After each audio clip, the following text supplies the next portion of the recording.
Halo semuanya, perkenalkan nama aku Aziz Setiawan dengan NIM 2313 4018 dari Prodi D3 Manajemen Perdagangan, Sekolah Vokasi Universitas Negeri Padang. Nah, pada bagian pertama, Aziz akan menjelaskan tentang SKU, yaitu UMKM yang kami kerjakan pada kelompok kami, yaitu kelompok 2. Nah, pada bagian saya akan menjelaskan tentang ikhtisar, latar belakang, aspek hukum dan lingkungan. Nah, pada latar belakang, UMKM Dapur Rahmat ini merupakan usaha kuliner yang beroperasi di sekitar kampus UNP, di mana tingginya peminat kebutuhan mahasiswa yang terhadap makanan praktis dan simpel, murah dan higienis menjadi peluang usaha kuliner tersebut. Berdasarkan hasil dari kunjungan kelompok kami, yaitu kami menemukan bahwasannya dengan adanya usaha UMKM Dapur Rahmat ini memudahkan mahasiswa di sekitar kampus UMP, khususnya mahasiswa di Fakultas Bahasa dan Seni itu untuk dapat membeli makanan di daerah tersebut, di mana harga yang ditawarkan di sana pun murah, termasuk kantong pelajar. Nah, berdasarkan hasil yang kami peroleh, usaha Dapur Rahmat ini itu awalnya berada di dekat Puskesmas Air Tawar, di mana ini merupakan toko pertamanya, yaitu pada tahun 2023 saya tinggal di sini menetap di Padang, itu usaha tersebut sudah ada gitu. Nah, jadi dia pindah ke luar itu pada tahun 2025 ini karena ada beberapa alasan tertentu yang tidak bisa disebutkan oleh pemilik usaha tersebut. Nah, tujuan usaha ini pertama dibangun yaitu karena faktor lingkungan, di mana di sekitar usaha tersebut itu banyak mahasiswa dan para pekerja yang tinggal gitu di sekitar sini. Nah, dari yang saya lihat dan teman-teman, kondisi usaha yang ada di sana itu bisa dibilang untuk konsepnya itu seperti terbuka aja gitu. Nah, di mana pada umumnya itu ada terdiri dari tempat letak makanannya, tempat makan, tempat duduk sekaligus tempat untuk makannya gitu. Nah, pada kunjungan kami yang pertama, kami menanyakan gitu, uh, apakah uh, usaha ini sudah memiliki izin gitu untuk buka tempat di sini.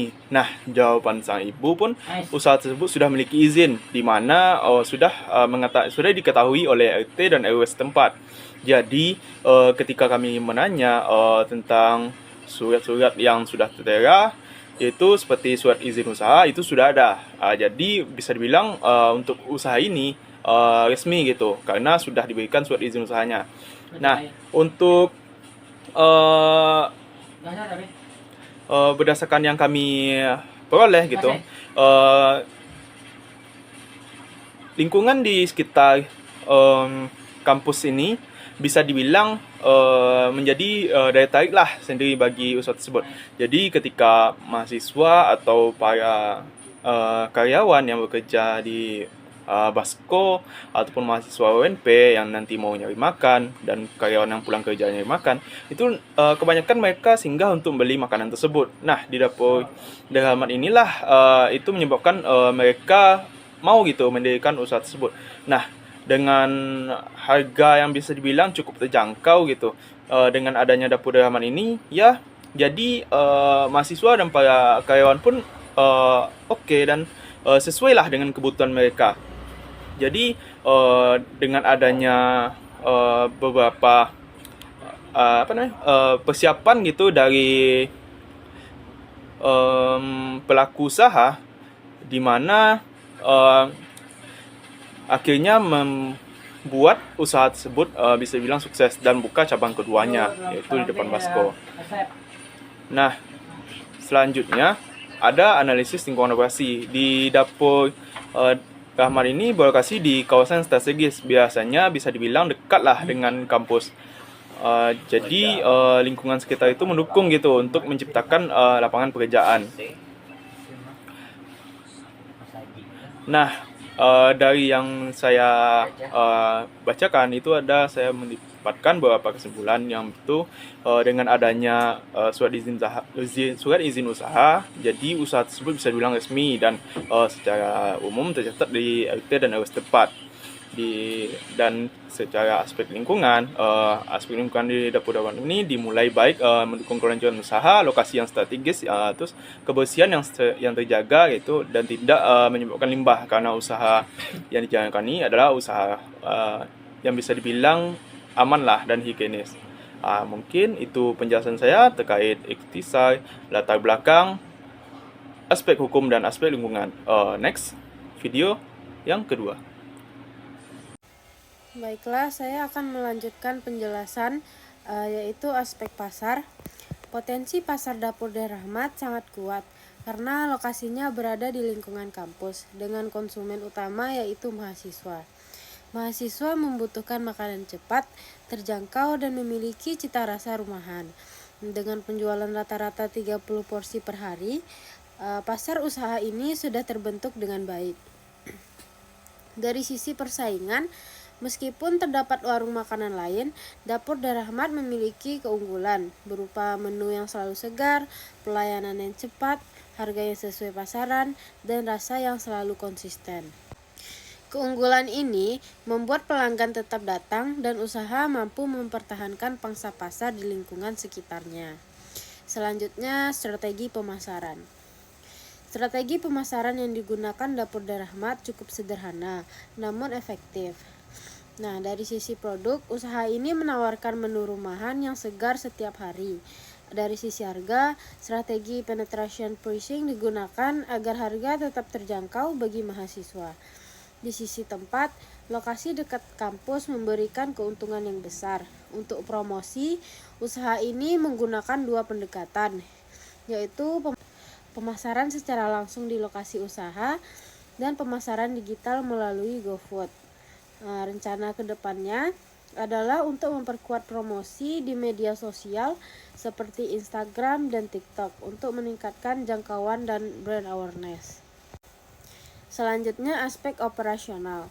Pada aspek operasional, lokasi Dapur Daerah Rahmat sangat strategis.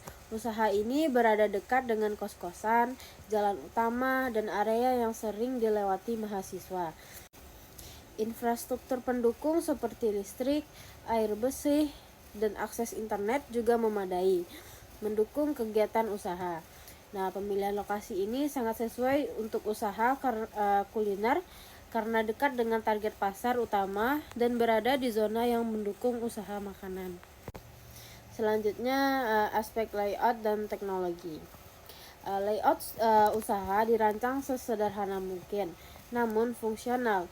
Area memasak, kasir, dan tempat makan berada dalam satu ruangan, sehingga memudahkan proses pelayanan. Dapur semi terbuka juga membuat konsumen dapat melihat proses memasak, yang berdampak positif terhadap kepercayaan konsumen terhadap higienis. Dari sisi teknologi, Dapur Daerah Rahmat menggunakan peralatan rumah tangga seperti Magicom, kompor gas, blender, dan kulkas. Meskipun sederhana, peralatan ini sudah cukup untuk skala UMKM.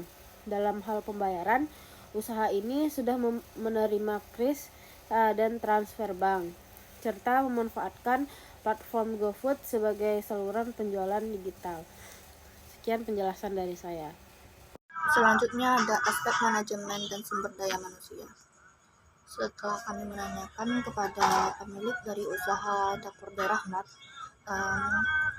sistem sumber daya manusianya itu sendiri adalah terdapat satu pemilik dan juga ada adiknya yang membantu produksi dan pelayanan dari usaha tersebut. Lalu untuk jadwal operasinya sendiri itu dibuka dari hari Senin sampai Jumat pada pukul 10 pagi sampai 10 malam. Untuk produksinya sendiri itu dilakukan setiap hari. Pagi hari itu masak-masak, lalu dijual dari siang sampai malam hari. Struktur organisasinya masih sederhana, namun pembagian tugasnya jelas, yaitu pemilik usaha dan adiknya berganti-gantian menjaga usaha dapur Rahmat tersebut. Kesimpulannya, untuk sumber daya manusia dapur Rahmat cukup bisa dikatakan cukup untuk skala usaha mikro. Lalu untuk aspek keuangan sendiri, pemilik usaha tersebut mengatakan kalau modal awalnya itu sekitar 4.500.000. Ini termasuk investasi yang rendah, lalu sesuai dengan UMKM mikro. Untuk modal kerjanya sendiri dikatakan oleh pemilik usaha tersebut modal hariannya sekitar 230.000.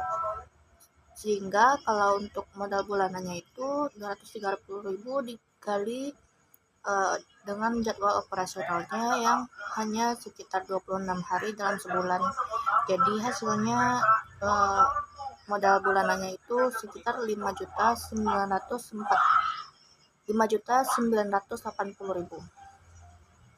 Lalu untuk biaya operasionalnya, pemilik usaha tersebut tidak bisa mengatakan secara detail, namun perkiraannya itu biaya tetapnya ada sekitar 420.000. Lalu kalau ditambahkan oleh biaya variabelnya, biaya variabel bulanannya sekitar 5.980.000. Jadi total biaya operasionalnya yaitu sekitar 6.400.000 per bulan. Lalu untuk pendapatan dan labanya sendiri, pendapatan hariannya kita cara mencarinya yaitu harga jual rata-rata dari menu dapur Rahmat kita kalikan dalam sebulan, yaitu 30 hari, yaitu jadi hasilnya pendapatan hariannya 360.000. Lalu kalau untuk pendapatan bulanannya kita kalikan 26 hari, yaitu didapatkan hasilnya 9.360.000. Untuk pendapatan dan labanya, pendapatan harian dari dapur Rahmat sendiri, cara mencarinya kita rata-ratakan hasil atau harga jual dari menu dapur Rahmat kita kalikan dengan berapa porsinya bisa terjual dalam sehari, yaitu 30. Berarti 12.000 dikali 30 hasilnya 360.000.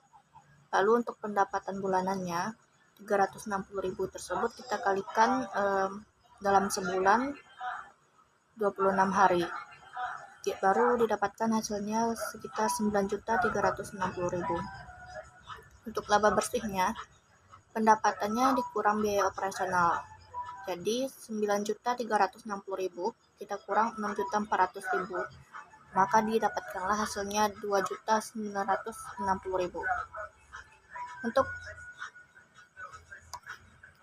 Untuk payback periodnya sendiri, yaitu berapa lama modalnya bisa kembali. Cara mencarinya yaitu modal awal kita bagikan dengan laba bersih bulanan.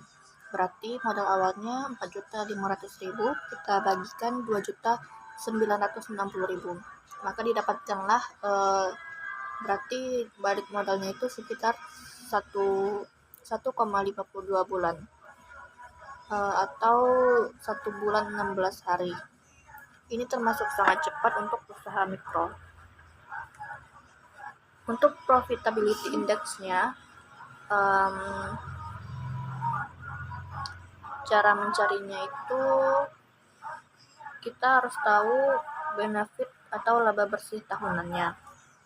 Itu perkiraan karena usaha dapur Rahmat ini dia hanya baru beberapa bulan saja buka, maka labanya tadi yaitu 2.960.000 kita kalikan 12 bulan, maka didapatkanlah hasilnya 35.520.000. Untuk mencarinya sendiri kita bagikan benefit dengan modal awalnya. Maka didapatkanlah 35.520.000 ini kita bagi 4.500.000, hasilnya 7,89, dimana kalau profitability index-nya lebih dari 1 maka dikatakan usaha tersebut layak. Berarti karena hasilnya 7,89, setiap 1 rupiah modal menghasilkan 7,89 rupiah. Nilai manfaatnya sangat menguntungkan. Maka dapat disimpulkan bahwa usaha ini sangat menguntungkan dengan risiko rendah, likuiditasnya tinggi, dan layak berkembang. Maka